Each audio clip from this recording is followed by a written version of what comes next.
का एक्सचेंज जो है शुरू हो जाएगा बैंकों में। उसमें एक बयान आपका आया था सर नोटबंदी को लेकर, जब 2000 के नोट जो है छापने का फैसला किया गया था, और आपका प्रधानमंत्री जी के निजी सचिव थे, और उसमें जो है ऐसा बोला जाता है कि प्रधानमंत्री 2000 के नोट छापने के पक्ष में नहीं थे। तो उसके बारे में जरा आप प्रकाश डालें। जी, अच्छा प्रश्न है आपका। जब मैं प्रधानमंत्री कार्यालय में प्रमुख सचिव के पद पर कार्य कर रहा था, तो उस समय डिमोनेटाइजेशन का निर्णय हुआ था। तो डिमोनेटाइजेशन के निर्णय में पुराने नोट एक तिथि से, निर्धारित तिथि से समाप्त कर दिए जाते हैं और उन नोटों को बदलने की व्यवस्था होती है, और उसके लिए भी एक समय सीमा दी जाती है कि एक निर्धारित समय सीमा में आप जाकर बैंक में नोट बदल सकते हैं। तो जो 500 रुपए और 1000 रुपए के नोट समाप्त किए जा रहे थे और उनको बदलने की व्यवस्था दी जा रही थी, उस समय यह जाहिर था कि हमको 500 और 1000 के नए नोट लाने होंगे और नए नोटों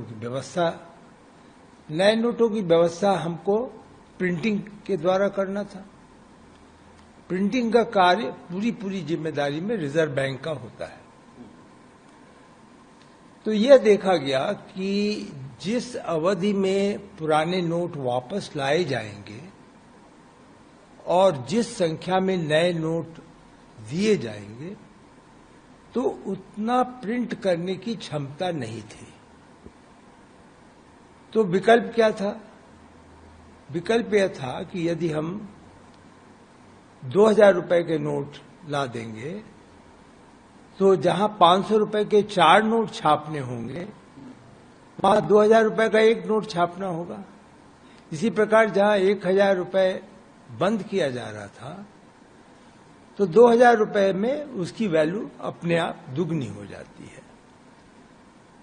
तो हम लोग, एक पूरी टोली थी जो कार्य कर रही थी, उसका प्रस्ताव था कि यदि इसी अवधि में हमको करना है यह कार्य बदलाव का, तो 2000 रुपए का नोट हमको छापना होगा। इस विषय पर प्रधानमंत्री जी बिल्कुल उत्साहित नहीं थे और उनका स्पष्ट मत था कि यदि हम 1000 रुपए के नोट बंद कर रहे हैं और उसके स्थान पे 2000 रुपए के नोट ला रहे हैं, तो लोग कैसे समझेंगे कि यह काले धन को समाप्त करने या उसको कम करने का प्रयास है। क्योंकि एक बड़ा नोट जब आएगा तो लोगों को अपने पास रखने की क्षमता, सुविधा आसान हो जाएगी। इसलिए वह इस मत के नहीं थे। लेकिन उनके समक्ष जब करेंसी की कंपनियां, जो नोट छापने की कंपनी है हमारे यहां, प्रिंटिंग प्रेस, उनकी क्षमता बताई गई, उनके बारे में बताया गया कि 2 शिफ्ट 3 शिफ्ट में भी करें तो कितना कर सकते हैं, और वह निश्चित इस मत के नहीं थे कि हम नोटों को बाहर छपाई करवाकर यहां ले। तो विकल्प यही रह गया था कि हमको एक सीमित अवधि में 2000 रुपए के नोट छापने होंगे।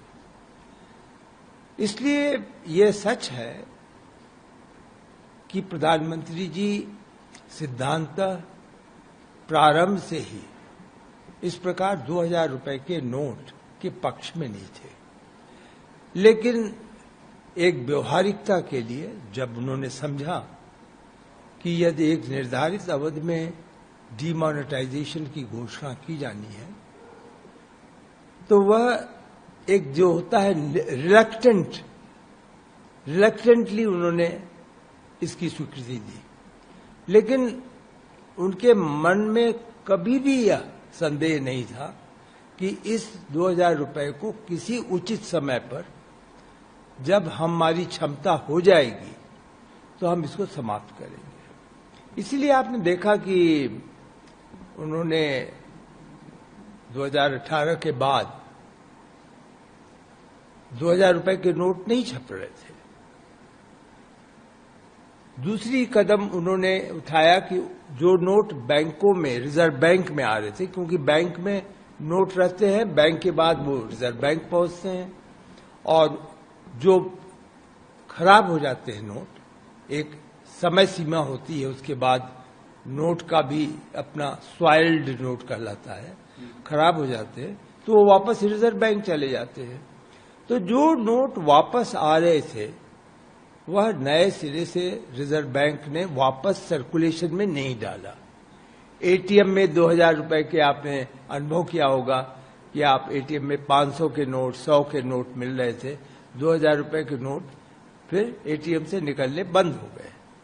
उसका भी यही कारण था कि सर्कुलेशन से विड्रॉ किया था। अब एकमात्र जो सीमित धनराशि 2000 रुपए के नोट की थी, उसको रिजर्व बैंक ने, जो अधिकृत है, उन्होंने घोषणा कर दी है कि 30 सितंबर के बाद इन नोटों का जो लेन देन में स्वीकृति नहीं होगी।